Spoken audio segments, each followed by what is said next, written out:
Welcome back, Fragrance Fiend here today with my very first Floris fragrance. This is Mulberry Fig, released in 2022. Odor puff and concentration comes in 10ml and 100. The company's almost 300 years old. They began in 1730, which makes them the oldest house in England and one of the oldest in the world. And it's still in the family. The perfume director is the 9th generation perfumer. In Australia, it goes for $399 Australian dollars, otherwise £180. Today, you can actually go to the Floris headquarters and work with the in-house perfumer to be able to create your own custom bespoke fragrance. And they pretty much take you through the whole process of making the perfume customized for you, which is really cool. Not sponsored.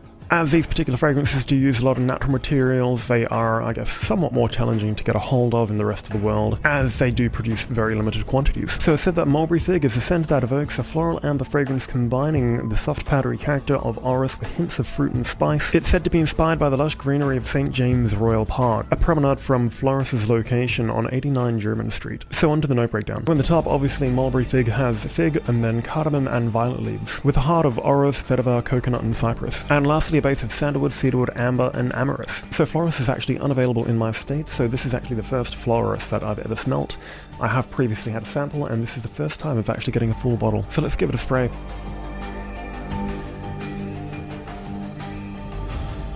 The quality of the bottle is actually amazing, but the atomizer is a tiny bit jittery. So the opening is just unbeatable. It's got a bit of a fresh, fruity, almost aquatic nature to it. After a few minutes, the other notes settle down while the fig dominates, but not in a bad way, as some people seem to have a bit of a varied opinion with the scent of fig. The cardamom is pretty minimal, but it's present enough to give it a tiny bit of an edge, and thankfully the violet is just laid under that fig quite nicely. I'm not a massive fan of violet, but the way they use it in this is perfect, and that definitely gives it its greener touch. And before the heart even kicks in, you're taken to another place, really. Like the center of the park, after it's been raining for a few hours, you get that midday sun and it's all starting to dry up, and you get that fresh scent from the trees and plants around you. Even though it is unisex fragrance, once that vetiver kicks in the heart, it gets a little more masculine. But where it really shines is once that sweetness from the coconut comes in. It's not like Virgin Island water or any other coconut fragrance I've smelt before, really. Lastly, in the heart, you've got the cypress, which gives a tiny bit more of a darkness and an earthiness. And then it's a while before the base actually kicks in, but once those woods start to develop, it adds another level of complexity to it. Like the analogy I used earlier, these woods are as if you're standing, I guess, in the middle of a park, opposed to actually smelling wood up close, which can be kind of harsh and abrasive. And that's the best way to really describe this scent. It's very light and airy, if you know what I mean. If you're someone that does actually get a lot of compliments off your fragrance, people won't actually know if you're wearing this or not, because it's such a natural, almost organic scent you wouldn't really expect to smell off someone's skin in today's world of perfumery where everything is heavily synthetic. Upon first glance of the note breakdown, you can probably say that it looks like a pretty simple scent, but once you actually dissect each element, there's so much going on behind it. I'm really excited to actually see the rest of their range and to see if they're as complex as this, because they're a bit of an old-fashioned brand. They don't really try too hard to do anything too groundbreaking or set themselves apart. You can tell they're very attached to their history and old-fashioned perfumery. I don't really see them going out of their way to create some room-filling synthetic bomb. Mulberry Fig is brilliant for autumn and spring, pretty good for summer, but definitely not for winter. It would probably be undetectable even to yourself. Which brings us to performance, which I'm actually quite impressed of. From the sample I had, I think the longest I got out of it was about 8+ hours. Even on the side, they're very transparent with how long the fragrance actually lasts, and they suggest a very humble 6 hours, which I really appreciate about the company, seeing as so many brands now guarantee 12+ hours, which is just unrealistic for this style of perfumery. Sillage is very minimal. You're not really going to be leaving a trail behind you, but it does project. There is a big difference between those two.